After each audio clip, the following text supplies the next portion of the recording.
নির্বাচন ঘোষণা হলে দেশে ফিরবেন শেখ হাসিনা। সবশেষে দেখবেন স্বৈরাচার আবার পুনর্বাসন হলে দেশে মানুষ বাস করতে পারবে না। রিজভি এখন বিস্তারিত।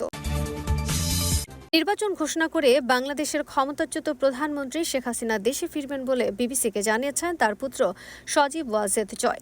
90 দিনের মধ্যে তিনি নির্বাচন অনুষ্ঠানের দাবি জানিয়েছেন। অন্যদিকে রয়টার্সকে দেয়া একটি সাক্ষাৎকারে সজীব ওয়াজেদ জয় দাবি করেছেন, বাংলাদেশ ছাড়ার আগে শেখ হাসিনা কোনো পদত্যাগপত্রে স্বাক্ষর করেননি। আমার মা আনুষ্ঠানিকভাবে কখনোই পদত্যাগপত্রে স্বাক্ষর করেননি, তিনি সেই সময় পাননি। ওয়াশিংটন থেকে রয়টার্সকে বলেন সজীব ওয়াজেদ। যদিও 5ই অগাস্ট একটি সংবাদ সম্মেলনে সেনাপ্রধান জেনারেল ওয়াকারুজ্জামান বলেছিলেন, মাননীয় প্রধানমন্ত্রী পদত্যাগ করেছেন, এখন একটি অন্তর্বর্তী সরকার গঠন করে আমরা আমাদের কার্যক্রম পরিচালনা করব।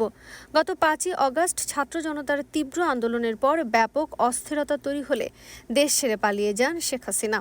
বর্তমানে তিনি ভারতে অবস্থান করছেন। বাংলাদেশের গণমাধ্যমগুলো বলছে, শেখ হাসিনার বিরুদ্ধে কয়েক সপ্তাহের বিক্ষোভ 500 জনেরও বেশি মানুষ নিহত হয়েছে, তাদের বেশিরভাগই মারা গেছে পুলিশের গুলিতে।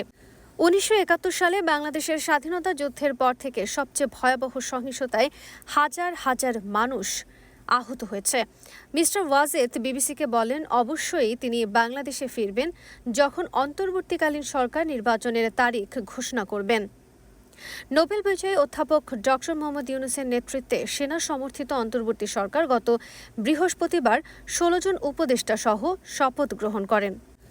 উপদেষ্টাদের মধ্যে বৈষম্য বিরোধী ছাত্র আন্দোলনের 2 জন নেতাও রয়েছে। তথ্য প্রযুক্তি বিশেষজ্ঞ মিস্টার ওয়াজেদ এখন যুক্তরাষ্ট্রে বসবাস করেন।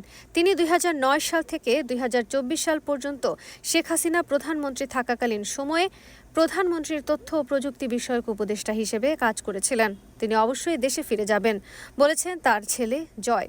অন্যদিকে রয়টার্সকে দেয়া সাক্ষাৎকারে সজীব ওয়াজেদ জয় বলেছেন, তিনি একটি বিবৃতি দেওয়ার এবং পদত্যাগ করার পরিকল্পনা করেছিলেন, কিন্তু তারপরে বিক্ষোভকারীরা তার বাসভবনের উদ্দেশ্যে মিছিল নিয়ে আসতে শুরু করে। তখন আর কোনো সময় ছিল না। আমার মা এমনকি ব্যাগ গোছানোর সময় পাননি। সংবিধান অনুযায়ী তিনি এখনও বাংলাদেশের প্রধানমন্ত্রী। তিনি দাবি করেছেন, সেনাপ্রধান ও বিরোধী দলগুলোর সাথে আলোচনা করে সংসদ বিলুপ্ত ঘোষণা করেছেন প্রেসিডেন্ট।